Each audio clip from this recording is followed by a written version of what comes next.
नमस्कार, news night में आप सभी का स्वागत है। मैं हूं आपके साथ नरेंद्र। चीन पर विवादित बयान देने के मुद्दे पर सुप्रीम कोर्ट ने राहुल गांधी को क्यों लगाई फटकार? सर्वोच्च अदालत ने क्यों कहा कि कोई सच्चा भारतीय ऐसा बयान नहीं दे सकता? क्या है पूरी खबर, इस पर करेंगे विस्तार से चर्चा। बताएंगे दो वोटर आई कार्ड रखने के मामले में तेजस्वी यादव की कानूनी मुश्किलें क्यों बढ़ती दिखाई पड़ रही हैं। दिखाएंगे खबर संसद में जारी शोर शराबे की। होगी बात आदिवासियों के बड़े नेता शिबू सोरेन के निधन की खबर भी। इसके अलावा बताएंगे बाढ़ प्रभावित इलाकों में कैसे चलाया जा रहा है राहत और बचाव का बड़ा अभियान। इसके साथ ही होगी देश और दुनिया की हर जरूरी और महत्वपूर्ण खबर।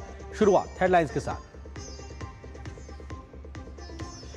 सेना पर विवादित बयान पर सुप्रीम कोर्ट से राहुल गांधी को लगी फटकार। कोर्ट ने कहा कोई भी सच्चा भारतीय ऐसा नहीं कहेगा। राहुल पर बरसी बीजेपी, कहा फैला रहे झूठा नैरेटिव।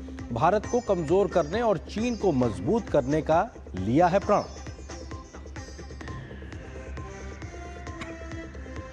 मॉनसून सत्र के तीसरे हफ्ते का पहला दिन भी चढ़ा हंगामे की भेंट। विपक्ष के प्रदर्शन के चलते ठप रही Lok Sabha. National sports governance bill और national anti doping amendment bill पर चर्चा न होने से किरण रिजिजू नाराज। बोले संसद न चलने से लोकतंत्र को नुकसान। नहीं रहे झारखंड के पूर्व मुख्यमंत्री और जेएमएम के संस्थापक दिशोम गुरु शिबू सोरेन। दिल्ली के अस्पताल में ली अंतिम सांस। राष्ट्रपति, प्रधानमंत्री, लोकसभा अध्यक्ष ने अस्पताल जाकर दी श्रद्धांजलि। देश भर से शोक संदेश का तांता, संसद में भी दी गई श्रद्धांजलि।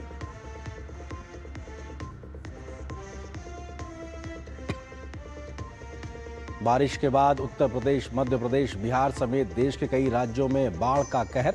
यूपी के 13 जनपद बाढ़ से प्रभावित। सीएम योगी आदित्यनाथ के निर्देश पर बाढ़ प्रभावित क्षेत्रों में लोगों की मदद के लिए उतरे मंत्री। कई जिलों में स्कूल किए गए बंद।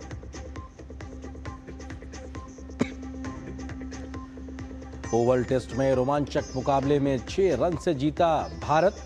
दूसरी पारी में सिराज के 5 विकेट से टूटी इंग्लैंड की कमर। 2-2 की बराबरी पर खत्म हुई सीरीज।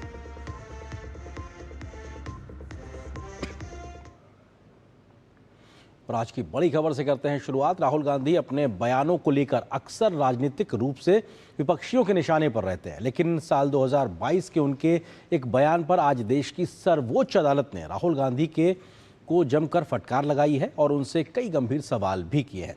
चीनी द्वारा भारतीय जमीन पर कब्जा करने का बयान के मामले पर सुप्रीम कोर्ट ने सुनवाई के दौरान कहा कि चीन ने हमारी जमीन पर कब्जा किया है, आपके पास इसके साबित करने के लिए कौन सा पुख्ता सबूत है, ये उन्होंने राहुल गांधी से पूछा। उन्होंने ये भी कहा कोर्ट ने कि राहुल गांधी को फटकार लगाते हुए उन्होंने कहा कि एक सच्चा भारतीय ऐसा कभी नहीं कहेगा जब सीमा पर कोई विवाद हो रहा हो। सुप्रीम कोर्ट की सख्त टिप्पणी के बाद बीजेपी ने राहुल गांधी के राष्ट्र प्रेम पर सवाल खड़े किए हैं।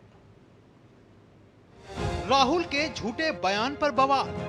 सुप्रीम कोर्ट ने पूछे तल्ख सवाल। राहुल को कोर्ट की फटकार। बीजेपी ने भी किया करारा वार। देश की सेना का शौर्य और सम्मान हर भारतीय के लिए गर्व की बात होता है, लेकिन कई बार सेना पर सियासी टिप्पणी विवाद की वजह बन जाती है। लोकसभा में नेता विपक्ष राहुल गांधी की सेना पर की गई ऐसी ही एक टिप्पणी पर बवाल जारी है। सुप्रीम कोर्ट ने सोमवार को राहुल गांधी से चीन के भारत की जमीन को कब्जे में करने वाली टिप्पणी पर न केवल फटकार लगाई बल्कि तल्ख सवाल भी पूछे। कोर्ट ने राहुल गांधी के बयान पर आपत्ति जताते हुए कहा कि आपको कैसे पता चला कि चीन ने हमारी 2000 वर्ग किलोमीटर जमीन पर कब्जा कर लिया है?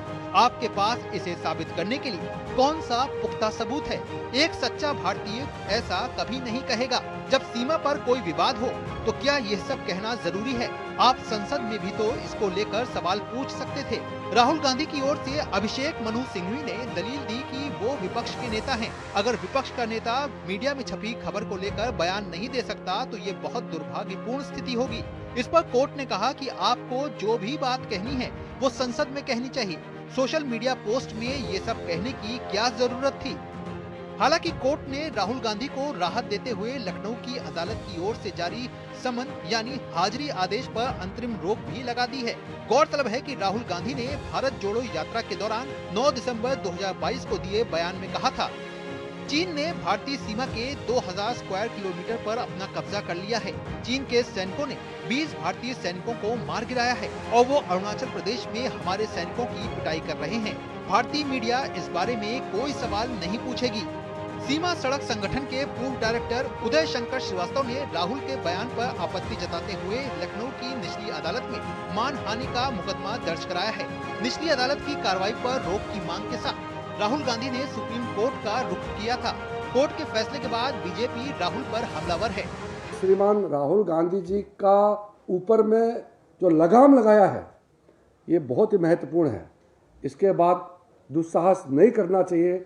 हमारे डिफेंस के बारे में, हमारे सैनिकों के बारे में, हमारे देश के ज़मीन के बारे में इस तरीके से बात नहीं करना चाहिए जिससे हमारा देश के मनोबल को नीचे गिरा देते हैं और हमारा देश के छवि का नुकसान होते हैं। राहुल गांधी जी भी सुधर जाएंगे और कांग्रेस पार्टी भी सुधर जाना चाहिए। इस करार में राहुल गांधी ने यह प्रण लिया है कि वो भारत को कमजोर करेंगे, चीन को मजबूत करेंगे, चाहे डोकलाम हो चाहे गलवान हो। हर भारतीय भारत के साथ खड़ा था, भारत की वीर सेना के साथ खड़ा था और राहुल गांधी कह रहे थे हमारी वीर भारतीय सेना चीनी सेना से पिट गई है। यह दुर्भाग्यपूर्ण है। वो हमेशा जो है वो एंटी इंडिया उनकी सोच है और भारत के अगेंस्ट हमेशा बोलते हैं। तो ये एक बहुत ही वेलकम मूव है बाय द सुप्रीम कोर्ट कि उन्होंने उनको इस तरह की फटकार लगाई है। अब आने वाले समय में भी है और लोगों को भी ध्यान रखना चाहिए कि वो भारत की अस्मिता को, अखंडता को और सबसे ज्यादा तो उनके मनोबल को किसी तरह की ठेस न पहुंचाए। संसदीय कार्य मंत्री किरेन रिजिजू ने राहुल को सलाह दी है कि उन्हें देश के मनोबल के खिलाफ काम नहीं करना चाहिए। साथ ही उन्होंने अपील की है कि वो चीन को लेकर बेमतलब बयान न दें। पार्लियामेंट टीम और निशांत राय के साथ ब्यूरो रिपोर्ट, टीडी न्यूज। तो चीन को लेकर दिया बयान राहुल गांधी का ये पहला मामला नहीं था जब उन्हें सुप्रीम कोर्ट से इतनी बड़ी सख्त फटकार लगी। इससे पहले भी कई ऐसे मौके आए हैं देश में विदेश में जब राहुल गांधी ने ऐसे बयान दिए हैं जो न सिर्फ देश विरोधी थे बल्कि दुश्मन देश कहा जाए या किसी और देश को मजबूती देने की बात करते हुए वो दिखाई पड़ते। क्या कुछ ऐसे तमाम बयान रहे, ये आपको सिलसिलेवार तरीके से कुछ बयानों का जिक्र करते हैं। राहुल गांधी के विवादित बयानों की अगर बात की जाए तो इस फहरिस्त में भी हाल फिलहाल का बयान जब अमेरिका के राष्ट्रपति ट्रंप का बयान का उन्होंने समर्थन किया और भारतीय इकोनॉमी को डेड इकोनॉमी बताया, जबकि ये ऐसी स्थिति नहीं है। दुनिया भर की एजेंसियां भारत की इकोनॉमी को सबसे तेजी से बढ़ती अर्थव्यवस्था मानते हैं। चीनी सैनिक अरुणाचल प्रदेश में भारतीय सैनिकों की पिटाई कर रहे हैं, ऐसा बयान उन्होंने दिया था जिसके चलते सुप्रीम कोर्ट ने कितनी सख्त फटकार उनकी लगाई है। ये ऐसा बयान वो देते हैं ताकि चीन को शायद बेहतर स्थिति में ला सके और भारत को कमतर स्थिति में दिखा सके। मंदिर की मूर्तियों की तरह शक्तिहीन है सांसद, यानी कि जो सांसद जनप्रतिनिधि चुन के आते हैं वो भी शक्तिहीन है और मंदिर में जो मूर्तियां होती हैं वो भी शक्तिहीन है, यानी कि वो भगवान, आस्था, इन तमाम चीजों पर चोट करते नजर आते हैं। हिंदू धर्म में एक शब्द है शक्ति, हम उस शक्ति के खिलाफ लड़ रहे हैं। शक्ति को देवी स्वरूपा माँ के रूप में सनातन धर्म में पूजा जाता है, हिंदू धर्म में पूजा जाता है, उसके खिलाफ लड़ने का बयान भी महाराष्ट्र के विधानसभा चुनाव के प्रचार के दरमियान राहुल गांधी का आया था। तो ये अपने आप में कई ऐसे विवादित बयान वो देते रहे। मंदिर जाने वाले लोग महिलाओं को बस में छेड़ते हैं और इस प्रकार का बयान देकर, यानी कि भगवान में आस्था रखने वाले लोग महिलाओं को छेड़ते, सीधे तौर पे उसको वो लिंक करते नजर आते हैं। तो ये भी अपने आप में दिखाता कैसे वो हिंदी विरोधी बयान के तौर पर है। भाजपा चुनाव जीतने के लिए मैच फिक्सिंग कर रही है, किसके साथ? चुनाव आयोग के साथ। इस प्रकार के वो बयान देते हैं, मैच फिक्सिंग का आरोप लगाते हैं। हालांकि ये तमाम मामले सुप्रीम कोर्ट तक जा चुके हैं तमाम बार, कभी कुछ ऐसा प्रूफ नहीं हुआ है। सरकार के लिए अग्निवीर यूज एंड थ्रो योजना के तरीके से उन्होंने जिक्र किया और सरकार उन्हें शहीद नहीं मानती, इस प्रकार की बातें उन्होंने कही हैं अग्निवीर योजना को लेकर, जो कि तथ्यों से परे रही है। सरकार तमाम तथ्यों के साथ में पूरी बात पब्लिक डोमेन में कई बार रख चुकी है। लोकसभा अध्यक्ष प्रधानमंत्री को झुककर हाथ मिलाते हैं, यानी कि उनके स्तर को कमतर आंकने का बयान उन्होंने दिया था, जबकि इस प्रकार के अशोभनीय बयान उन्हें नहीं देना चाहिए थे। जो इतने संवैधानिक पद पे बैठे हुए व्यक्ति हैं उनके खिलाफ इस प्रकार का बयान उन्होंने दिया था। लोकसभा अध्यक्ष को लेकर वीर सावरकर पर आपत्तिजनक टिप्पणी की तो ये पूरा मामला कोर्ट भी, अदालत यानी देश की अदालत तक पहुंचा हुआ है।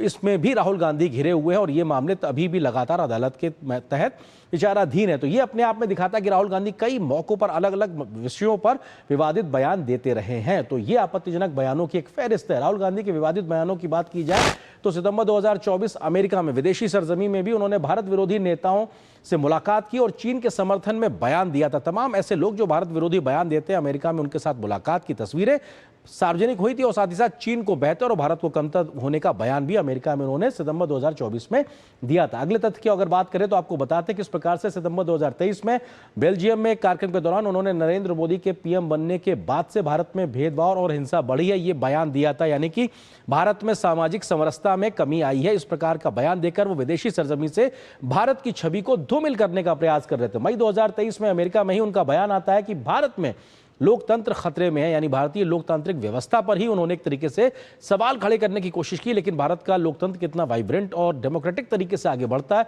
इसको बताने जताने की जरूरत नहीं, क्योंकि सारी लोकतांत्रिक व्यवस्थाएं बेहतरी से काम करती दिखाई पड़ती। मई 2022 लंदन में उन्होंने कहा कि सीबीआई और ईडी के दुरुपयोग को उन्होंने आरोप लगाया और भारत की तुलना पाकिस्तान से कर डाली। यानी कि भारत का जो बेहतर रिकॉर्ड है उसको कमतर पाकिस्तान के रिकॉर्ड से तुलना करके उन्होंने भारत की छवि को धूमिल करने का प्रयास लंदन में भी मई 2022 में किया था। ये कुछ मौके हैं जिसका हम जिक्र आपसे कर रहे हैं, जहां पर उन्होंने देश विरोधी बयान दिए या ऐसे बयान दिए जो कि भारत की छवि को धूमिल करते हैं। जनवरी 2018 में बहरीन में उनका एक बयान है कि भारत इस समय संकट में है और वहां पे जो मौजूद लोग थे उनसे कहा था कि आपको भारत की मदद करनी चाहिए। भारत संकट में है, 2018 में इस बात का वो जिक्र कर रहे थे। ये अपने आप में बताता है कि कैसे भारत को छवि को धूमिल करने का काम राहुल गांधी ने समय समय पे किया। अगस्त 2018 लंदन में उन्होंने आरएसएस की सोच मुस्लिम ब्रदरहुड जैसी है, इस बात का उन्होंने जिक्र किया था और आरएसएस को इतने बड़े आतंकी संगठन के समक्ष या तुलनात्मक तरीके से उसका बराबरी करते हुए रखा, और जो कि अपने आप में सत्य नहीं है। तो ये अपने आप में साफ तौर पे दिखाता है कि देश में विदेशी सरजमी पे कई ऐसे मौके आए हैं जब राहुल गांधी ने ऐसे बयान दिए हैं जो कि देश की छवि खराब करते हैं विदेशों में और जो तथ्यों से परे हैं। और शायद इसीलिए आज सुप्रीम कोर्ट ने कहा कि एक सच्चा भारतीय ऐसा बयान नहीं दे सकता जो कि भारतीय राष्ट्रीय एकता से जुड़ा हुआ हो, हमारी सेना के मनोबल को गिराने वाला हो। इस विषय पर आगे विस्तार से हम चर्चा भी करेंगे। छोटे से ब्रेक के लिए रुकते हैं। जब जब भूख सताए MDH याद आए, सेहत और न्यूट्रिशन मिले, बॉडी क्या स्ट्रॉन्ग बने, थोड़ा खा के पेट भरे, डाइजेशन को ना दे धोखा, MDH सोयाबीन का चोखा। MDH सोयाबीन बढ़िया नगेट्स, सोया चूरा और सोया चाप। MDH सोयाबीन असली protein. MDH। Do you feel conscious while smiling? Say goodbye to your worries because an orthodontist can help you feel confident. Be it a child, a teenager or even a working professional, braces and aligners can help you get that stunning smile. Consult your nearest orthodontist. To learn more, visit the Indian Orthodontic Society's website, bracesspecialists.com.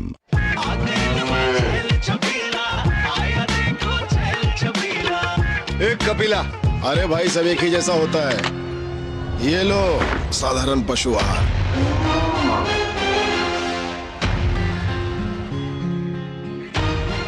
इस देश की हर माँ, बच्चे, बूढ़े, जवान, खिलाड़ी, doctor, engineer, सबको गाय भैंस की दूध की शक्ति पर भरोसा है। पर जब इन पशुओं को कपिला पशु आहार मिलेगा तभी तो दूध सिर्फ ज्यादा ही नहीं, शक्ति से भरपूर भी होगा।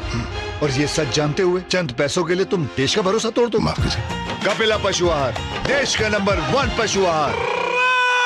अब क्या देख रहे हो पापा? तुम कहते हो ना कि स्टॉक मार्केट में बहुत सोच समझकर इन्वेस्ट करना चाहिए, बस थोड़ा सा ज्ञान ले रहा हूं। किससे? हर एक स्टॉक्स एक्सपर्ट है, मस्त एजुकेशनल वीडियोस बनाता है और अच्छी इन्वेस्टमेंट की टिप्स भी देता है। पापा इन वीडियोस पे ना जाएं, अपना रिसर्च खुद करें या सेबी रजिस्टर्ड इन्वेस्टमेंट एडवाइजर से संपर्क करें। एजुकेशन के नाम पर कुछ इन्फ्लुएंसर्स अक्सर इन्वेस्टर को मिसगाइड करते हैं, नुकसान आपका होगा।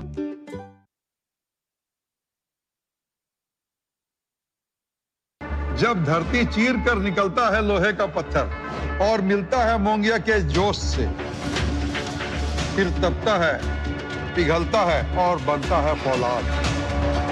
अब होता है सरिया सारी खूबियों के साथ। मोंगिया स्टील, मजबूत देश का मजबूत सरिया। Do you feel conscious while smiling? Say goodbye to your worries because an orthodontist can help you feel confident. Be it a child, a teenager, or even a working professional, braces and aligners can help you get that stunning smile. Consult your nearest orthodontist. To learn more, visit the Indian Orthodontic Society's website, bracesspecialists.com. शादी का kitchen महके जहां, Goldy kitchen king मसाले हो वहां। गोल्डी लाई है fresh lock technology जो रखे मसालों को हर समय फ्रेश।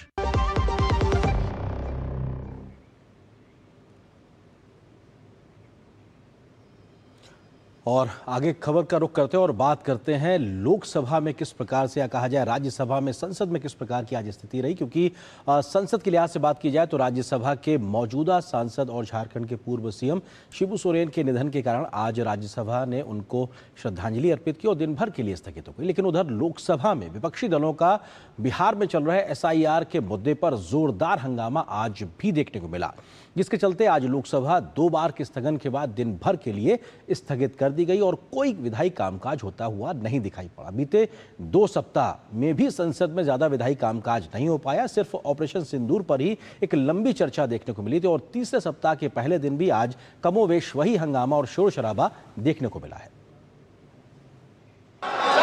मॉनसून सत्र के तीसरे हफ्ते के पहले दिन भी संसद में बिहार SIR के मुद्दे पर गतिरोध जारी है। इस मुद्दे पर लोकसभा में जमकर हंगामा हुआ, जिसके चलते सदन की कार्यवाही पहले 2 बजे फिर दिन भर के लिए स्थगित करनी पड़ी। इसके बाद सदन में गतिरोध को खत्म करने के लिए लोकसभा अध्यक्ष ओम बिरला ने फ्लोर लीडर्स की बैठक भी बुलाई। इसके बाद भी बात नहीं बनी। तख्तियां, नारेबाजी, इससे सदन नहीं चलेगा और लोकतंत्र में नियोजित तरीके से सदन को बाधित करना ये लोकतंत्र प्रक्रियाओं के लिए अच्छा नहीं है, परंपराओं के लिए भी अच्छा नहीं है। सदन में बार बार हो रहे व्यवधान पर संसदीय कार्य मंत्री किरण रिजिजू ने विपक्ष के रवैये पर कड़ा विरोध जताया और कहा कि सरकार अब मंगलवार से विधायी कामकाज पर ज्यादा फोकस करेगी, लेकिन विपक्ष अपने पुराने अड़ियल रुख पर कायम है।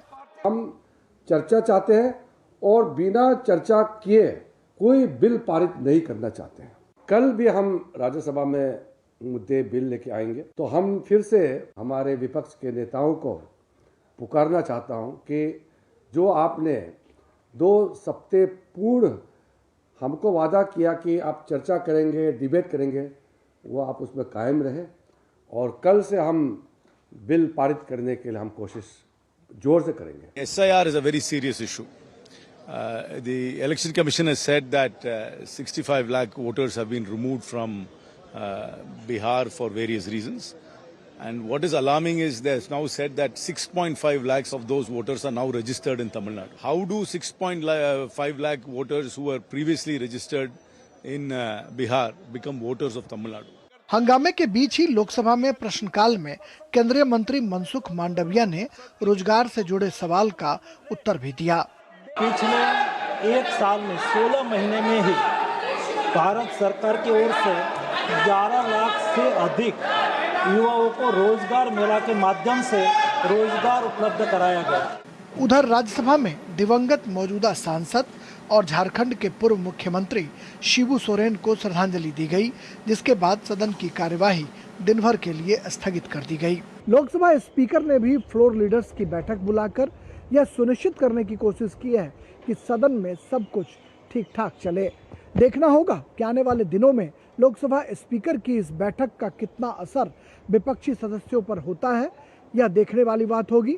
बहरहाल लोकसभा और राज्यसभा की कार्यवाही लगातार स्थगित हो रही है। कैमरामैन SP दुबे और अपने सहयोगी अनुज यादव, ऋषि कुमार और शैलेंद्र मिश्र के साथ राजेश राज, DD न्यूज़, दिल्ली।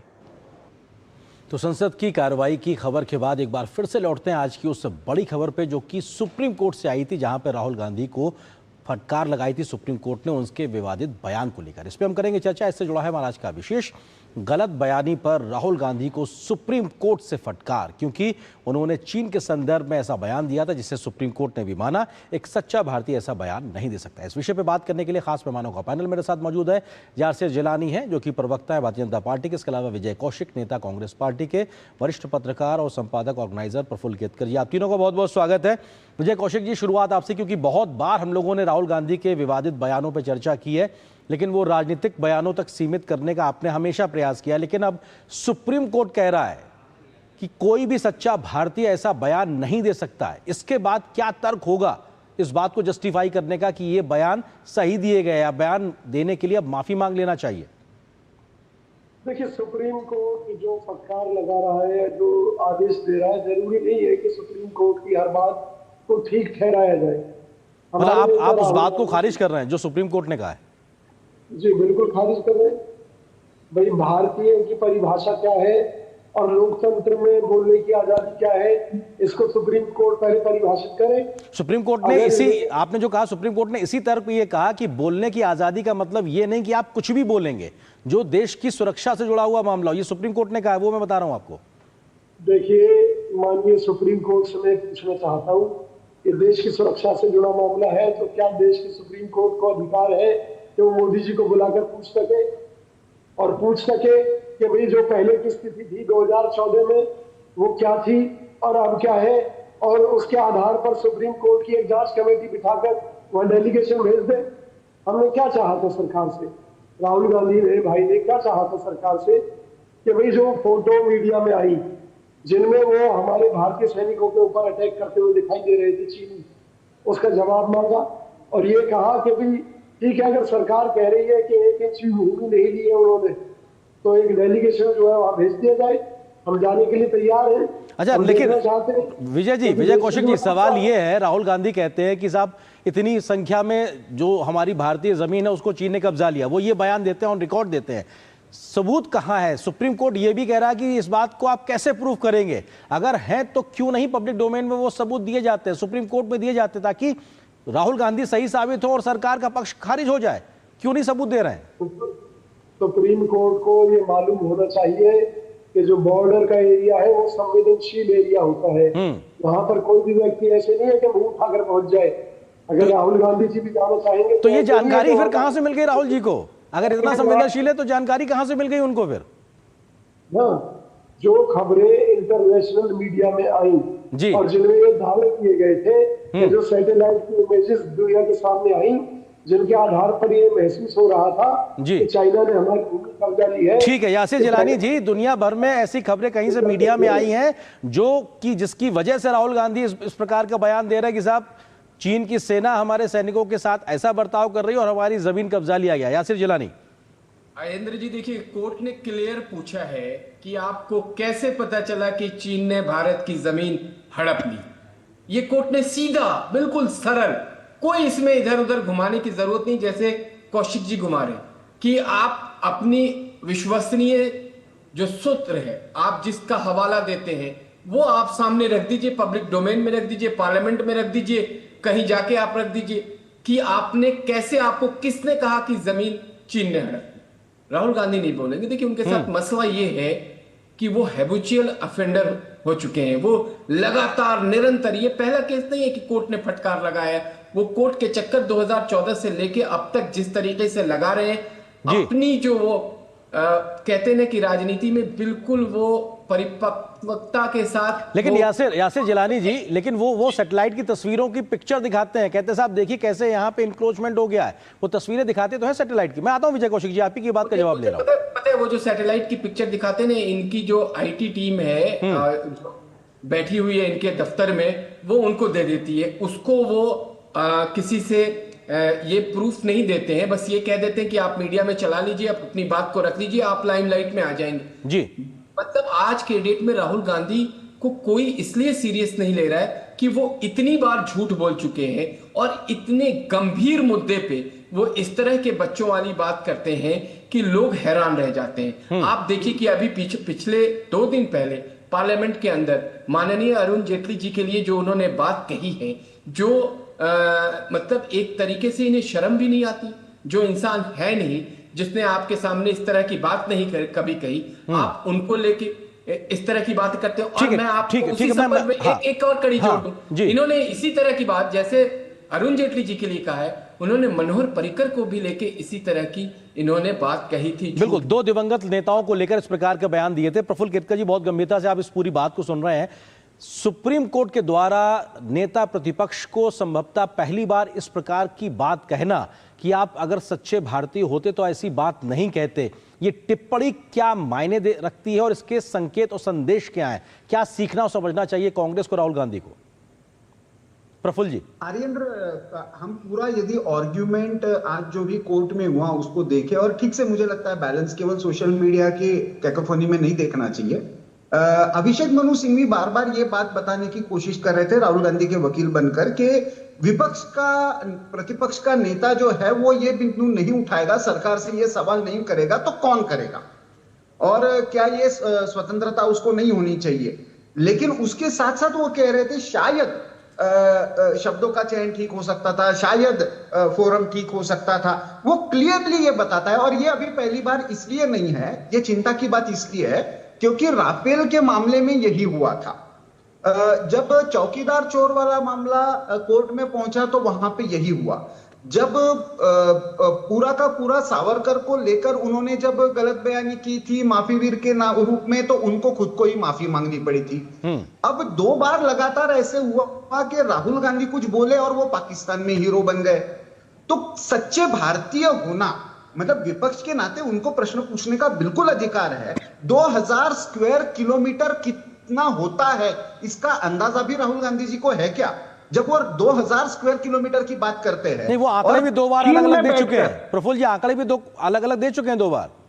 बिल्कुल। हाँ। और यदि वो चीन में बैठकर अरुणाचल के कुछ गांवों के नाम बदलकर उसके यदि मैप्स जारी किए हैं, तो वो चीन का पक्ष रखने के लिए भारत में विपक्ष के नेता है, पाकिस्तान का पक्ष रखने के लिए भारत के विपक्ष के नेता है, या भारत के पक्ष में भारत की सरकार को प्रश्न पूछने के लिए? मूल प्रश्न तो यहां पे है। राहुल गांधी कभी भी एक बार भी इसका उत्तर नहीं देते, जिसकी फोटो सबूत अवेलेबल है 2008 के कि वो चीन में गए थे, उन्होंने एक एग्रीमेंट सीसीपी के साथ कांग्रेस पार्टी ने साइन किया। वो क्या था इसके बारे में वो कभी भी उत्तर नहीं देते, सच्चाई की बात करते हैं। मैं इलेक्शन कमीशन को पूछता रहूंगा, सबको देख लूंगा, धमकी की भाषा करते हैं। मूल प्रश्न ये है कि आपको जो और रीजनेबल रिस्ट्रिक्शन ये पंडित नेहरू ने लगाए हुए हैं कि राष्ट्रीय सुरक्षा और देशों के साथ, अन्य देशों के साथ संबंधों के बारे में बोलते हुए ध्यान में रखने की फर्स्ट अमेंडमेंट पंडित जवाहरलाल नेहरू ने संविधान में लाई है, और उसी संविधान की बात करते हैं, उसी परिवार के हैं, और फिर भी उस मर्यादा का पालन क्यों नहीं करते? सच्चे भारतीय और सही में संविधान पर विश्वास है तो मूल प्रश्न तो यहां पर। बिल्कुल बिल्कुल बिल्कुल, ये मूल सवाल यही है विजय कौशिक जी। सवाल यही है कि आखिर भारतीय होने के लिए आपको अपने आप को प्रूफ करने की जरूरत है। आप कितने जिम्मेदार हैं, क्योंकि बहुत जिम्मेदार वाले ओहदे पे बैठे हुए हैं, और कांग्रेस पार्टी के साथ में एक बहुत बड़ा बैगेज लगातार चला आ रहा है नेहरू जी के समय से चीन प्रेम को लेकर, जिसकी तस्वीरें, जिसकी तमाम गवाहियां लगातार आती रही। डोकलाम के समय भी राहुल गांधी गुपचुप मुलाकात करते हैं, बाद में जानकारी आने के बाद वो स्वीकारते हैं कि हाँ जी साहब मुलाकात हो गई थी। 2008 का MOU। तो चीन को लेकर प्रेम तो जग जाहिर है, और शायद इसीलिए सुप्रीम कोर्ट को आज कहना पड़ा है ना ये वाली बात। देखिए, जहां तक आप चीन प्रेम की बात करते हैं, जवाहरलाल नेहरू जी ने चीन से प्रेम किया और उसके बदले में पीठ में छुरा उन्हें खाना पड़ा, और उस सदमे में उनकी मौत हुई थी, इस तरह कहा भी जाता है।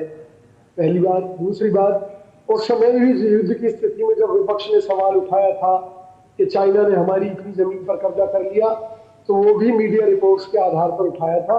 उस समय भी किसी सांसद ने वहां जाकर जमीन की नाप तोल नहीं की थी, ना आज भी आपने की, ना मैंने की। फिर भी हम ये कहते हैं कि नेहरू जी के समय में हमारे इतने 1000 वर्ग मील जगह कब्जा कर ली गई थी।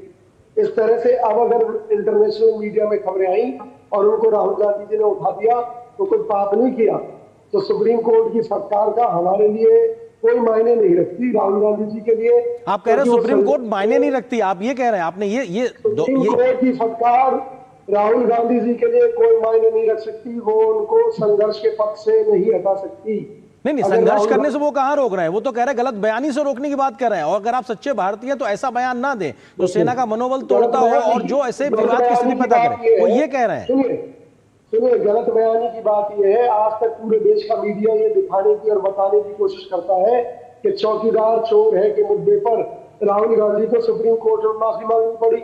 नहीं माफी मांगनी पड़ी चौकीदार चोर है के मुद्दे पर, माफी इस मुद्दे पर मांगनी पड़ी थी कि हमारी अपील सुप्रीम कोर्ट में स्वीकार हो गई थी और राहुल गांधी जी ने ये कहा कि भाई सुप्रीम कोर्ट ने मान लिया है कि चौकीदार ही चोर है, जबकि केवल अपील स्वीकार की थी, कोई आदेश नहीं सुनाया था सुप्रीम कोर्ट सर। इस मसले पे लंबी बहस हो चुकी है और सारे तथ्य सबको पता है कि किसने क्या माफी मांगी थी। यासिर जिलानी, सवाल ये है कि वो कह रहे हैं कि साहब सुप्रीम कोर्ट ने भले ही ये टिप्पणी की है लेकिन संघर्ष के रास्ते से राहुल गांधी को डिगा नहीं सकता सुप्रीम कोर्ट का ये उनपे द्वारा की हुई टिप्पणी। वो ये कह रहे हैं वो संघर्ष करेंगे आपके खिलाफ। देखिए, संघर्ष तो करिए, संघर्ष तो अधिकार है करने का, लेकिन संघर्ष का डायरेक्शन किधर लेके जा रहे हैं? संघर्ष का डायरेक्शन अगर देश विरोध में जाएगा तो देश के लोग आपको कभी भी एक्सेप्ट नहीं करेंगे एज ए लीडर। इसको समझने की जरूरत है कांग्रेस के लोगों को, ये समझ इन्हें नहीं आ रही। आप टारगेट करते हैं भारतीय जनता पार्टी को, आप टारगेट करते हैं उस प्रधानमंत्री को। आपको लगता है क्योंकि आप सत्ता से बाहर हैं पिछले 11 सालों से और एक बेहद गरीब परिवार का आदमी देश की सत्ता पे है, देश के प्रधानमंत्री हैं, उन्होंने, जनता ने उनको चुना है, तो आप जैसे धानड्डे लोगों को, जिस धानड्डे फैमिली से आते हैं, जो सिल्वर स्पून जिनकी पैदाइश हुई है राहुल गांधी को, ये बर्दाश्त नहीं होता है कि एक गरीब आदमी के पास कैसे, वो इसलिए अनर्गल बातें देश के खिलाफ करने लगे। आप भारतीय जनता पार्टी के खिलाफ करिए, आप विचारधारा के अगेंस्ट हैं, आप विचारधारा की लड़ाई लड़िए, लेकिन आप भारतीय जनता पार्टी की लड़ाई, आरएसएस के खिलाफ की लड़ाई, आप भारत की लड़ाई मत बनाइए। जब तक आप ये करते रहेंगे जनता आपको एक्सेप्ट नहीं करने जा रही है। आने वाले कई सालों तक अभी आपको संघर्ष करना पड़ेगा अगर यही रवैया राहुल गांधी का, इसी तरीके से गलतियां, इसी तरीके से कोर्ट से फटकार, सुप्रीम कोर्ट को भी आप नहीं मानेंगे, आप उसको भी अपने मतलब एक तरीके से उसको सवाल के उस पे रखेंगे, अपने अंगूठे पे रखेंगे, तो मुझे लगता है कि राहुल गांधी के अंदर अभी मैच्योर लीडर वाली बात नहीं है। प्रफुल्ल जी सवाल ही, हालांकि विजय कौशिक जो कह रहे हैं अधिकृत तौर पे कांग्रेस ने उस बात को उस तरह से नहीं कहा कि वो सुप्रीम कोर्ट को उस तरह से नहीं मानते, बट फिर भी चलिए, लेकिन पॉलिटिकल डोमेन में, राजनीतिक प्रतिद्वंद्विता में एक दूसरे के बारे में कहना एक अलग बात है, लेकिन देश की सर्वोच्च अदालत के माध्यम से इस प्रकार का रिमार्क्स आना, ये तो आत्मचिंतन का एक कम से कम पैमाना हो सकता है ना। आपको कितना और गंभीरता से, कितना और सजगता से कहां बोलना है और क्या बोलना है और किस दिशा में बोलना है। नहीं, यदि ये सारे इंस्टीट्यूशंस के बारे में और सारे राजनीतिक दलों के लिए है, कोई विपक्ष का नेता हो गया इसका मतलब ये थोड़ी है कि वो किसी को भी धमकी दे देगा कि आप रिटायर हो जाओगे तो भी देख लेंगे, इलेक्शन कमीशन ऐसे, मतलब आप लोकतंत्र की व्यवस्था के बारे में, जो एक संवैधानिक संस्था है, उसके बारे में आप बयानबाजी कर रहे हो। और एक बड़ा मुद्दा इसमें आर्येंद्र ऐसा है कि आप पाकिस्तान की तरफ से कुछ दावा हो जाता है तो आप उस पर विश्वास करते हो। ट्रम्प कहता है डेड इकोनॉमी है तो उसको एंडोर्स कर लेते हो। चाइना जमीन का दावा ठोक देता है तो उस पर आप विश्वास करते हो। भारत का संविधान, इलेक्शन कमीशन, भारत के पार्लियामेंट्री अफेयर्स मिनिस्टर, भारत के रक्षा मंत्री यदि कोई स्टेटमेंट देते हैं तो आप उसको नहीं मानोगे। ये कौन सी मानसिकता है? ये कौन सा लोकतंत्र पर विश्वास है? विजय कौशिक जी ने अभी कहा कि पंडित नेहरू जी के समय जमीन गई थी, उस समय पार्लियामेंट में डिबेट हुआ था और पार्लियामेंट के डिबेट में पंडित नेहरू ने सियाचिन के बारे में ये कहा था कि जैसे मेरे सियाचिन में एक जो है वो तिनका भी नहीं उगता है, और तब कांग्रेस के नेताओं ने भी उनको घेरा था, विरोधी दलों ने भी घेरा था कि आपके सर पर भी कुछ नहीं है तो क्या इसका मतलब हम छोड़ देंगे क्या? तो ये जो चर्चा हुई थी वो संसद में हुई थी, लेकिन उस समय जो सवाल उठाए गए थे वो कांग्रेस के अंदर भी और विरोधी दलों से, वो युद्ध होने के बाद डिफेंस प्रिपेयर्डनेस को लेकर, हमने एयरफोर्स का उपयोग क्यों नहीं किया, इसको लेकर हुए थे। वैसे ही 1971 में भी लंबी चर्चा हुई थी, लेकिन जब युद्ध चल रहा था, संघर्ष की स्थिति थी, उसके बारे में कभी भी सेना पर या इंदिरा गांधी के नेतृत्व पर, सैम मैनिक शाह पर कोई भी प्रश्न चिन्ह खड़े नहीं किए। ठीक बात। सवाल यह है कि यहाँ पे आप सर्जिकल स्ट्राइक पर सवाल उठाते हो, आप राफेल पर सवाल उठाते हो, हमने कितने जहाज खोए ये पूछते हो। ये जो है ये मानसिकता कुछ अलग दिखाती है। ये विरोधी पक्ष केवल विपक्ष की मानसिकता नहीं है, ये किसी अलग एजेंडे पर आप डेमोक्रेटिक इंस्टीट्यूशंस की क्रेडिबिलिटी को इसमें कहीं कमजोर बिल्कुल, तो नहीं कर रहे। लोकतांत्रिक ये मेरे लिए व्यवस्था, ज्यादा ठीक बात आप जो कह रहे हैं सर, वो लोकतांत्रिक व्यवस्था से जिन बड़ी संस्थाओं को डेमोक्रेटिक तरीके से खड़ा किया गया, आप उन सबको खारिज करने की बात करते हैं जो कि संवैधानिक संस्थाएं हैं, तो अपने आप में गंभीर सवाल भी खड़ा होता है। और शायद इसीलिए सुप्रीम कोर्ट ने आज इतनी गंभीर बात कही है राहुल गांधी के लिए, उन्हें सोचने की जरूरत है। बहुत बहुत शुक्रिया आप तीनों मेहमानों को हमारे साथ जुड़ने के लिए, इस खबर पर विस्तार से बात करने के लिए। और यहां पर एक छोटे से ब्रेक के लिए रुकते हैं, ब्रेक के उस पार जब वापस आएंगे तो खबर दिखाएंगे कि नहीं रहे शिबू सोरेन। पूरी खबर विस्तार से नजर छोटे से ब्रेक के बाद।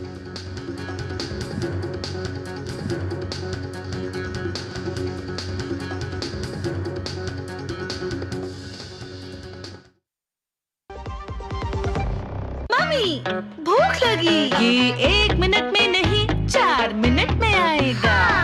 थोड़ा वक्त लगेगा पर सेहत को पाएगा। MDH सूजी वर्मिसेली पर सबका दिल आएगा। MDH सूजी वर्मिसेली, सेहत में स्वाद भी। Do you feel conscious while smiling? Say goodbye to your worries because an orthodontist can help you feel confident. Be it a child, a teenager, or even a working professional, braces and aligners can help you get that stunning smile. Consult your nearest orthodontist. To learn more, visit the Indian Orthodontic Society's website, bracesspecialists.com. यशस्वी प्रधानमंत्री नरेंद्र मोदी जी के संकल्प सबका साथ सबका विकास को माननीय मुख्यमंत्री योगी आदित्यनाथ जी ने सामाजिक एकता एवं समरसता के उच्चतम मानदंडों के साथ बनाया है यूपी सरकार का मूल मंत्र। परिणाम स्वरूप 2017 के बाद उत्तर प्रदेश में सभी को मिले बिना किसी भेदभाव के रोजगार के समान अवसर एवं योजनाओं के लाभ। 8.5 लाख से अधिक सरकारी और 3,75,000 से अधिक संविदा पर नौकरी पाने वाले जहां निष्पक्ष और पारदर्शी प्रक्रिया के साक्षी बने, वहीं अनुसूचित जाति, जनजाति, पिछड़े एवं निम्न आय वर्ग के अभ्यर्थियों को मिला आरक्षण का संपूर्ण लाभ। प्रधानमंत्री गरीब कल्याण अन्न योजना, प्रधानमंत्री आवास योजना और जल जीवन मिशन से लेकर मुख्यमंत्री युवा स्वरोजगार और एक जनपद एक उत्पाद जैसी विभिन्न योजनाएं यूपी में अंत्योदय से सर्वोदय का सपना कर रही हैं साकार। काम दमदार, डबल इंजन सरकार। मेरी पसंद, मेरी पसंद, मेरी पसंद, मेरी पसंद, हमारी पसंद, हम सबकी पसंद। मजबूत देश का मजबूत सरिया हो गया स्टील। वाह, गाय तुम्हारी माता है ना? तो पशुहार के नाम पर जहर क्यों खिलाता है? अनसन हटा, दिल से खिला, सिर्फ कपिला, देश का नंबर 1 पशु आहार। दीप्ति अरोरा जी सिर्फ 38 साल की उम्र में एक बीमारी से चली गई। उनके टर्म लाइफ इंश्योरेंस के पैसे उनके बच्चे की पढ़ाई में काम आ सकते हैं। पॉलिसी बाजार ने क्लेम के वक्त फैमिली का पूरा साथ दिया। पॉलिसी बाजार पे 2 करोड़ का टर्म लाइफ इंश्योरेंस सिर्फ 700 रुपए महीने से शुरू। शादी का किचन महके जहां, गोल्डी किचन किंग मसाले हो वहां। गोल्डी लाई है फ्रेश लॉक टेक्नोलॉजी जो रखे मसालों को हर समय फ्रेश। झारखंड के पूर्व मुख्यमंत्री और आदिवासियों के बड़े नेता शिबू सोरेन का आज दिल्ली में निधन हो गया। लंबे समय से बीमार चल रहे शिबू सोरेन पिछले कुछ दिनों से वेंटिलेटर पर थे। शिबू सोरेन के निधन पर राष्ट्रपति और प्रधानमंत्री ने अस्पताल जाकर उन्हें श्रद्धांजलि अर्पित की तो परिवार के लोगों से भी मुलाकात की। शिबू सोरेन ने अलग झारखंड राज्य की स्थापना के लिए बहुत लंबा संघर्ष किया था और वो झारखंड मुक्ति मोर्चा के संस्थापक अध्यक्ष रहे हैं। झारखंड के पूर्व मुख्यमंत्री शिबू सोरेन का सोमवार को निधन हो गया। दिल्ली के सर गंगाराम अस्पताल में उन्होंने अंतिम सांस ली। लंबे समय से बीमार चल रहे शिबू सोरेन पिछले कुछ दिनों से वेंटिलेटर पर थे। उन्हें किडनी की समस्या के चलते अस्पताल में भर्ती कराया गया था। शिबू सोरेन ने अलग झारखंड राज्य की स्थापना के लिए संघर्ष किया था। वो झारखंड मुक्ति मोर्चा के संस्थापक थे और 38 साल तक झारखंड मुक्ति मोर्चा के अध्यक्ष रहे। उनके निधन पर झारखंड में 3 दिनों का राजकीय शोक घोषित किया गया है। झारखंड के पूर्व मुख्यमंत्री और राज्यसभा सांसद शिबू सोरेन के निधन पर राष्ट्रपति द्रौपदी मुर्मू ने दुख व्यक्त किया। उन्होंने सर गंगाराम अस्पताल पहुंचकर उन्हें श्रद्धांजलि अर्पित की। उन्होंने शिबू सोरेन के निधन को सामाजिक न्याय के क्षेत्र में एक बड़ी क्षति बताया। पिता के निधन पर भावुक हुए झारखंड के सीएम हेमंत सोरेन ने कहा कि आज मैं शून्य हो गया हूं, गुरुजी छोड़कर चले गए। बहुत ही मर्माहत करने वाला दिन है। देश के आदिवासी के नायक, जिनको विश्वम गुरु के नाम से भी जानते थे, आज शिबू सोरेन जी हम लोग के बीच में नहीं रहे। आज सुबह इनका निधन हुआ, लगभग 8 बजे। काफी लंबे समय से वो बीमार चल रहे थे।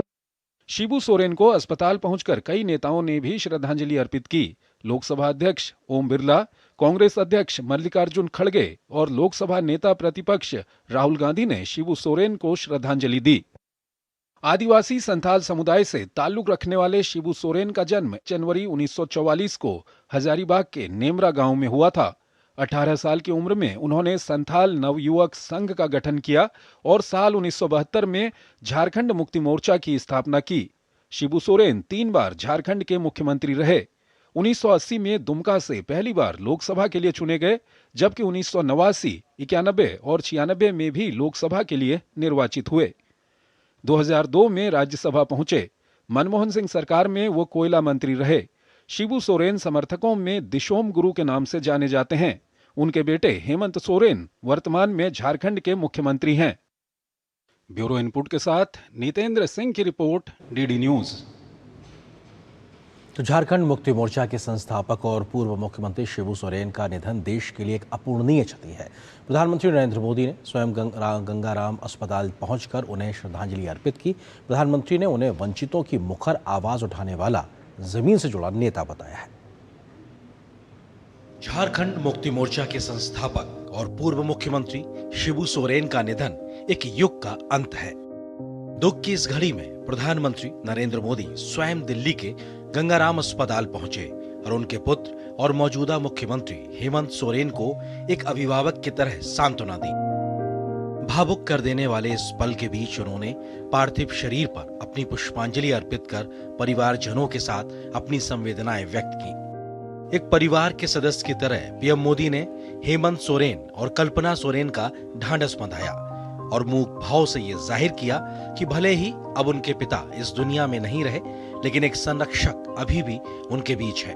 प्रधानमंत्री के ही शब्दों में कहें तो शिबू सोरेन एक जमीन से जुड़े नेता थे, जिन्होंने जनता के प्रति अटूट समर्पण के साथ सार्वजनिक जीवन में ऊंचाइयों को छुआ। वे आदिवासी समुदायों, गरीबों और वंचितों के सशक्तिकरण के लिए विशेष रूप से समर्पित थे।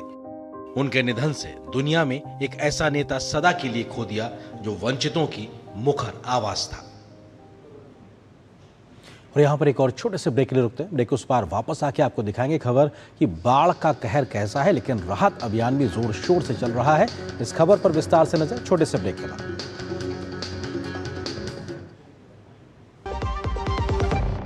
दम आलू कैसे बना और दाल तड़का भी और मशरूम मसाला भी। बिना MDH मसालों के टेस्टी खाना कैसे बनेगा? MDH दम आलू, दाल तड़का और मशरूम मसाला। MDH से खाना हर बार मजेदार। मस्त है, सरस छे। उड़ी बाबा। MDH सदा आपको नए स्वाद देने के लिए प्रतिबद्ध है। MDH। अरे ये पार्सल मेरा नहीं है सर। पुलिस वाले को झूठ बोलता है। अब तुझे पुलिस स्टेशन भी आना पड़ेगा और उसके बाद जेल। मैं एक स्कैमर हूँ, आज मैं पुलिस वाला बना हूँ और ये है मेरा शिकार। मैंने फोन करके कड़क आवाज में सिर्फ इतना कहा कि आपके बेटे के पार्सल में ड्रग्स मिली है। बस इतने में डर गए और इनको कर लिया डिजिटल अरेस्ट। सर ऐसा मत करिए प्लीज सर। या तो जेल जाओ या पैसे दो। अच्छा है ना आइडिया और सेटअप? आइडिया बुरा भी है और पुराना भी। अब इंडिया जानता है कि स्कैम कॉल्स में कभी ड्रग्स, कभी किडनैपिंग की झूठी कहानियां बनाकर पैसे लूटते हो। स्कैमर्स के घिसे पिटे तरीकों को मत दो tension. India stop, think then take action. फिर ये डुगडुगी गई कहाँ? पापा के साथ साथ सारे सपने भी चले गए और अपने बच्चों के सपनों के साथ ऐसा कुछ नहीं होने देगा। वो कैसे? पहले से लाइफ इंश्योरेंस का टर्म प्लान ले रखा है। बड़े भैया सपनों को रखो सुरक्षित टर्म प्लान के साथ। सबसे पहले लाइफ इंश्योरेंस। अब क्या देख रहे हो पापा? तुम कहते हो ना कि स्टॉक मार्केट में बहुत सोच समझ कर इन्वेस्ट करना चाहिए, बस थोड़ा सा ज्ञान ले रहा हूँ। किससे? हर एक स्टॉक्स एक्सपर्ट है, मस्त एजुकेशनल वीडियोस बनाता है और अच्छी इन्वेस्टमेंट की टिप्स भी देता है। पापा इन वीडियोस पे ना जाएं, अपना रिसर्च खुद करें या सेबी रजिस्टर्ड इन्वेस्टमेंट एडवाइजर से संपर्क करें। एजुकेशन के नाम पर कुछ इन्फ्लुएंसर्स अक्सर इन्वेस्टर को मिसगाइड करते हैं, नुकसान आपका होगा।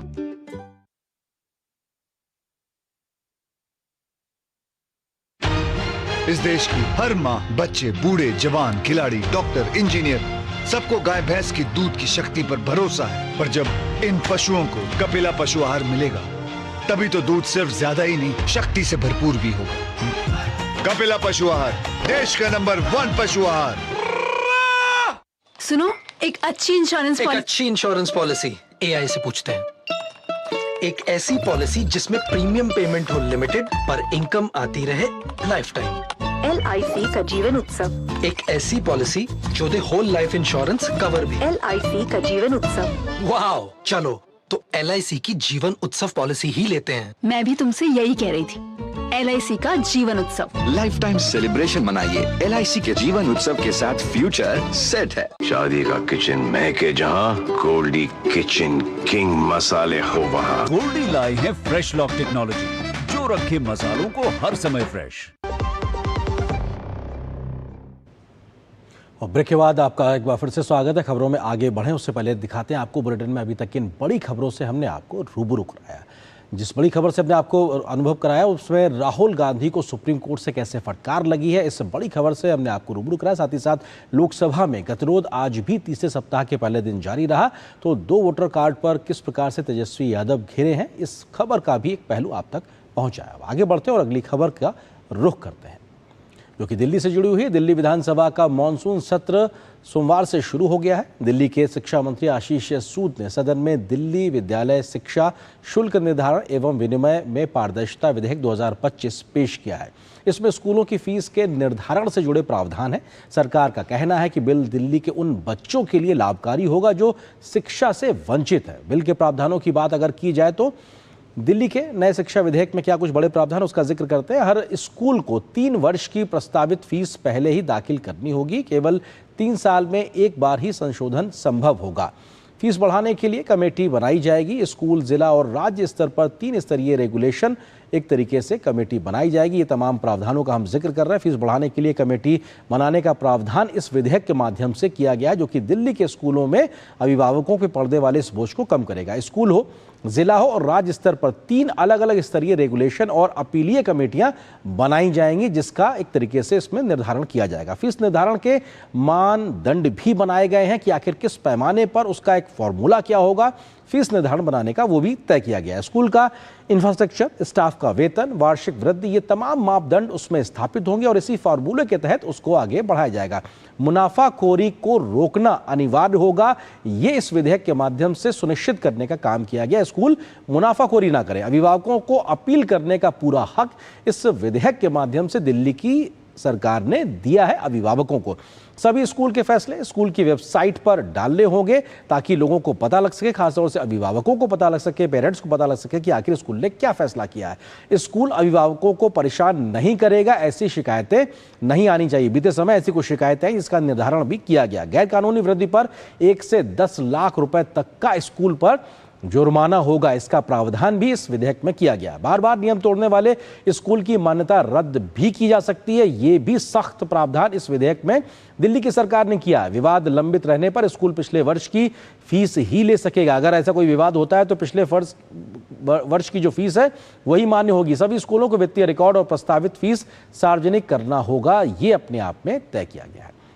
अगली खबर की ओर ले चलते हैं, आपको बताते हैं प्रधानमंत्री नरेंद्र मोदी की प्रमुख पहल परीक्षा पे चर्चा को 1 महीने में नागरिक सहभागिता मंच पर सर्वाधिक लोगों के पंजीकरण के लिए गिनीज वर्ल्ड रिकॉर्ड से सम्मानित किया गया।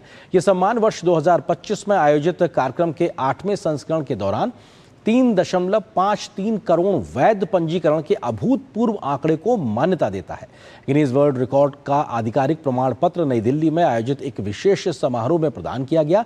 इस अवसर पर केंद्रीय शिक्षा मंत्री धर्मेंद्र प्रधान, केंद्रीय इलेक्ट्रॉनिक्स एवं IT, रेलवे और सूचना एवं प्रसारण मंत्री अश्विनी वैष्णव, राज्य मंत्री जितेंद्र प्रसाद मौजूद रहे। इस मौके पर केंद्रीय मंत्री धर्मेंद्र प्रधान ने कहा कि प्रधानमंत्री मोदी के दूरदर्शी नेतृत्व में परीक्षा पे चर्चा ने परीक्षा प्रणाली को एक राष्ट्रीय दृष्टिकोण के रूप में पुनर्परिभाषित किया है, जिसमें तनाव को सीखने के उत्सव में बदला गया है। परीक्षा पे चर्चा 2025 को 21 करोड़ से अधिक दर्शकों ने विभिन्न मीडिया प्लेटफॉर्म्स पर देखा। ये देश के समावेशी और समग्र शिक्षा के प्रति सामूहिक संकल्प का परिचायक और विकसित भारत के विजन के अनुरूप है। केंद्रीय मंत्री अश्विनी वैष्णव ने इस विद्यार्थियों, अभिभावकों और शिक्षकों को एक मंच पर लाकर तनाव मुक्त और कल्याणकारी शिक्षण को बढ़ावा देने वाली एक अनोखी पहल बताया है। उन्होंने कहा कि गिनीज वर्ल्ड रिकॉर्ड इस बात का प्रमाण है कि जनता को इस कार्यक्रम पर अटूट भरोसा है। अब बात बाढ़ से जुड़ी खबर की। इन दिनों मानसूनी बारिश से देश के कई इलाके बाढ़ से प्रभावित हैं। उत्तर प्रदेश, मध्य प्रदेश, राजस्थान समेत बिहार जैसे कई राज्यों में नदियों में आई बाढ़ से बड़ी संख्या में लोग प्रभावित हुए हैं, तो फसलों को भी नुकसान हुआ है। उत्तर प्रदेश में 1 दर्जन से ज्यादा जिले बाढ़ से प्रभावित हैं, जहां राज्य सरकार और राहत एजेंसियों के द्वारा बड़े स्तर पर राहत और बचाव अभियान चलाया जा रहा है। इस बीच मौसम विभाग ने पहाड़ी राज्यों से लेकर मैदानी राज्यों में अगले कुछ दिनों में भारी बारिश का अलर्ट भी जारी किया है। देश के अलग अलग इलाकों में हो रही मानसून की बारिश ने परेशानी खड़ी कर दी है। भारी बारिश से कई जगहों पर बाढ़ के हालात पैदा हो गए हैं, तो भारी बारिश से हुए भूस्खलनों के कारण रास्ते भी बंद हैं। लोगों की मदद के लिए एसडीआरएफ, एनडीआरएफ और स्थानीय प्रशासन जुटा हुआ है। उत्तर प्रदेश में बीते 24 घंटे से लगातार बारिश हो रही है। बारिश के चलते राज्य की लगभग सभी नदियां उफान पर हैं। मुख्यमंत्री योगी आदित्यनाथ ने सभी जिलों में राहत और बचाव कार्य के निर्देश दिए हैं और एक एक मंत्री को जिले का दायित्व सौंपा है। मुख्यमंत्री योगी आदित्यनाथ की टीम 11 हर परिस्थिति में बाढ़ पीड़ितों के साथ खड़ी है।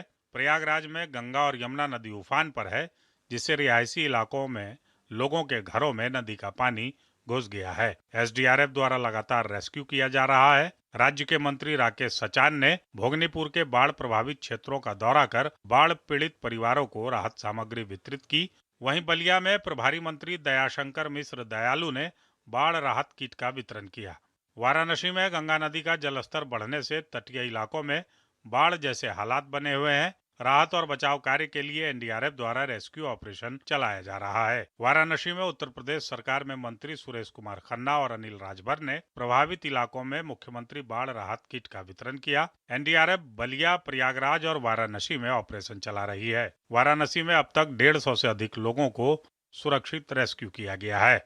बाढ़ प्रभावित क्षेत्रों में जनमानस के सहयोग है तो जिला प्रशासन द्वारा 80 नावें लगाई गई, जिसमें 20 मोटर बोट, 44 बड़ी नाव, 5 मझोली नाव व 11 छोटी नाव सम्मिलित है।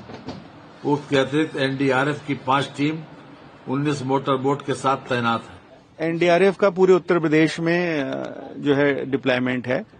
अगर मैं पूर्वी क्षेत्रों की बात करूं तो बलिया है, गोरखपुर है, बहराइच है और ऊपर लखीमपुर खीरी, प्रयागराज, वाराणसी, लखनऊ, इन सभी जगहों पर एनडीआरएफ की उपस्थिति है और इस समय 3 जगहों पर अपना ऑपरेशन एनडीआरएफ चला रही है, जिसमें कि बलिया, प्रयागराज और वाराणसी है। मध्य प्रदेश में भी भारी बारिश से कई इलाकों में बाढ़ जैसे हालात पैदा हो गए हैं। अत्यधिक वर्षा के कारण गुना संसदीय क्षेत्र के अंतर्गत आने वाले गुना, अशोकनगर और शिवपुरी जिले गंभीर रूप से प्रभावित हुए हैं। केंद्रीय मंत्री ज्योतिरादित्य सिंधिया और मध्य प्रदेश के मुख्यमंत्री डॉक्टर मोहन यादव ने शिवपुरी और गुना जिले के बाढ़ प्रभावित क्षेत्रों का दौरा किया और राहत कार्यों में तेजी लाने के निर्देश दिए। ज्योतिरादित्य सिंधिया ने कहा कि राहत और बचाव कार्यों के जिलों में एसडीआरएफ की पूरी फोर्स तैनात की गई है। ज्योतिरादित्य सिंधिया ने कहा कि राहत और बचाव कार्यों के लिए जिलों में एसडीआरएफ की पूरी फोर्स तैनात की गई है। उत्तरकाशी में देर रात लगातार बारिश से हुए भूस्खलन के कारण गंगोत्री और यमुनोत्री हाईवे जगह जगह बंद हो गया। राना चट्टी, स्याना चट्टी व पाली गाड़ के पास सड़क पर मलबा आने के कारण मार्ग बाधित हो गया। वहीं डबरानी के पास भी मलबा व पत्थर आने से रास्ता बाधित है। बीआरओ कर्मी जेसीबी की मदद से हाईवे को जल्द से जल्द सुचारू करने में जुटे हुए हैं। इस बीच उत्तराखंड के मुख्यमंत्री पुष्कर सिंह धामी ने सीएम आवास सभागार से राज्य के सभी 13 जिलों के जिलाधिकारियों के साथ वर्चुअल बैठक की। हिमाचल प्रदेश में मानसून का कहर लगातार जारी है। पिछले 24 घंटों में पहाड़ी राज्य के लगभग सभी जिलों में भारी बारिश हुई है। ब्यूरो इनपुट के साथ विकास सिंह, संजीव सुंदरियाल, हरिकेश बहादुर सिंह गौतम की रिपोर्ट, डीडी न्यूज। यहाँ पर एक छोटे से ब्रेक ले रुकते हैं। ब्रेक के उस पार वापस आएंगे तो खबर दिखाएंगे कि इंग्लैंड में टीम इंडिया ने कैसे एक रोमांचक मुकाबले में बराबर की है सीरीज। विस्तार से नजर खबर पे छोटे से ब्रेक के बाद।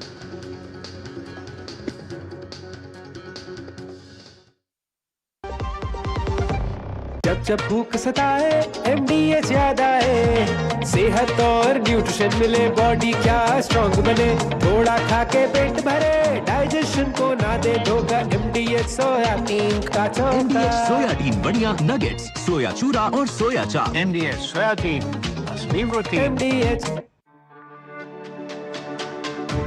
मेरी पसंद, मेरी पसंद, मेरी पसंद, मेरी पसंद, हमारी पसंद, हम सबकी पसंद। मजबूत देश का मजबूत सरिया हो गया स्टील। सर मेरी पुलाव ट्राई करो, मस्त है। कैसा है? अरे उसको काहे को बुरता है? टिप्स इग्नोर करने का, अपना दिमाग लगाकर ऑर्डर देने का। मार्केट का स्टॉक टिप्स बहुत लोग देता है, डेंजरस हो सकता है। कंपनी और रिस्क पूरा समझने का, फिर इन्वेस्ट करने का। टाइम पे खा लेना और प्लीज बाइक धीरे चलाना जी। और ये तुम्हारी सेफ्टी के लिए। अरे एक बात तो रह गई, LIC ये हमारी सेफ्टी के लिए। दिल की सुनो, LIC चुनो। LIC हर पल आपके साथ। बोल बोल के थक गया। क्या हुआ? नया किड बैग चाहिए। तो पहले कैप्टन से बोलो, नहीं सुना तो मैनेजर से। करेक्ट। तो ऐसे ही पहले शिकायत बैंक से करें, 30 दिनों में जवाब या समाधान ना मिलने पर CMS पोर्टल पे शिकायत करें। तो पहले बैंक फिर CMS पोर्टल, नहीं तो शिकायत होगी नामंजूर। चले ले आ गया ना किड बैग। RBI कहता है पहले अपना बैंक फिर RBI ओम्बुड्समैन। मुरली जी के फादर का कैंसर का इलाज 3 साल चला। पॉलिसी बाजार की टीम ने उनके इलाज का 1 करोड़ का क्लेम अप्रूव करवाने में पूरी हेल्प की। बीमारी में हेल्थ इंश्योरेंस ही काम आएगा। पॉलिसी बाजार पर 1 करोड़ का हेल्थ इंश्योरेंस सिर्फ 360 रुपए महीने से शुरू। शादी का किचन महके जहाँ, गोल्डी किचन किंग मसाले हो वहाँ। गोल्डी लाई है फ्रेश लॉक टेक्नोलॉजी, जो रखे मसालों को हर समय फ्रेश। वो बात क्रिकेट की। भारत ने इंग्लैंड को ओवल में खेले गए 5वें टेस्ट मैच में 6 रन से हरा दिया। सिराज और प्रसिद्ध कृष्णा की शानदार गेंदबाजी के दम पर भारत ने रोमांचक जीत हासिल की है। इसी के साथ टीम ने 5 मैचों की एंडरसन तेंदुलकर ट्रॉफी भी 2-2 से बराबर करा ली है। मोहम्मद सिराज ने दूसरी पारी में 5 विकेट लेकर मैच को पलटा और टीम को रोमांचक जीत दिलाई है। क्या था वो पूरा रोमांच, इस पूरी खबर को देखिए। मुझे दीजिए अनुमति। नमस्कार। ओवल में बजा भारत का डंका, अंग्रेजों को चटाई धूल, मेजबान टीम का तोड़ा घमंड। अंतिम दिन 35 रन ही नहीं बना सकी इंग्लिश टीम। इंग्लैंड के खिलाफ ओवल क्रिकेट ग्राउंड पर भारतीय टीम जब 5वें टेस्ट के अंतिम दिन मैदान पर उतरी तो उसकी नजर सिर्फ और सिर्फ अंग्रेजों को ढेर करने पर थी। आखिरी दिन इंग्लैंड को जीत के लिए 35 रनों की दरकार थी। वहीं टेस्ट सीरीज बराबर करने के लिए भारत को सिर्फ 4 विकेट अपनी झोली में डालने थे। इंग्लैंड को दबाव मिला दिया। इसके बाद प्रसिद्ध कृष्णा ने जोस टंग को पवेलियन भेजकर मैच को रोमांचक बना दिया। अंतिम बल्लेबाज के रूप में क्रिस वोक्स चोटिल हाथ के साथ बल्लेबाजी के लिए मैदान पर उतरे। दूसरे छोर से एटिंगसन ने मोर्चा संभाला और सिराज की गेंद पर छक्का लगाकर इंग्लिश टीम की जीत की उम्मीद को बरकरार रखने की कोशिश की। हालांकि सिराज ने एटिंगसन को 17 रन पर बोल्ड कर ओवल पर जीत का परचम लहरा दिया और आखिरकार 6 रन की रोमांचक जीत अपने नाम की। मुकाबले में भारत ने इंग्लिश टीम को जीत के लिए 374 रनों का लक्ष्य दिया था। भारतीय टीम ने जहां अपनी पहली पारी में 224 रन बनाए, वहीं इंग्लैंड की टीम पहली पारी में 247 रन बनाकर सिमट गई थी। इसके बाद भारतीय टीम ने अपनी दूसरी पारी में 396 रन बनाने में सफलता पाई। इस जीत के साथ ही 5 मैचों की एंडरसन तेंदुलकर ट्रॉफी 2-2 की बराबरी पर समाप्त हुई। भारतीय टीम ने 2 बार सीरीज में पिछड़ने के बाद वापसी करते हुए सीरीज बराबर कराने में सफलता पाई। वहीं ओवल में टीम इंडिया की सिर्फ तीसरी जीत है। यह सीरीज भारतीय खिलाड़ियों के लिए कई यादगार प्रदर्शन के लिए याद रखी जाएगी। भारतीय टीम ने सीरीज में कुल 3809 रन बनाए, जो टेस्ट इतिहास में किसी भी टीम द्वारा दूसरी सबसे बड़ी रन संख्या है। वहीं टेस्ट इतिहास में पहली बार भारत ने 400 से ज्यादा बाउंड्री लगाई। वहीं पहली बार एक सीरीज में 9 बैटर्स ने 400 रन का आंकड़ा पार किया। शुभमन गिल इंग्लैंड में पहले विदेशी कप्तान जिनके नाम एक टेस्ट सीरीज में 4 शतक हैं। इस सीरीज में भारत की तरफ से 12 शतक लगे। मैच में शानदार गेंदबाजी करने वाले मोहम्मद सिराज को प्लेयर ऑफ द मैच चुना गया। वहीं सीरीज में 754 रन बनाने वाले गिल को प्लेयर ऑफ द सीरीज चुना गया। Sports desk, TD news.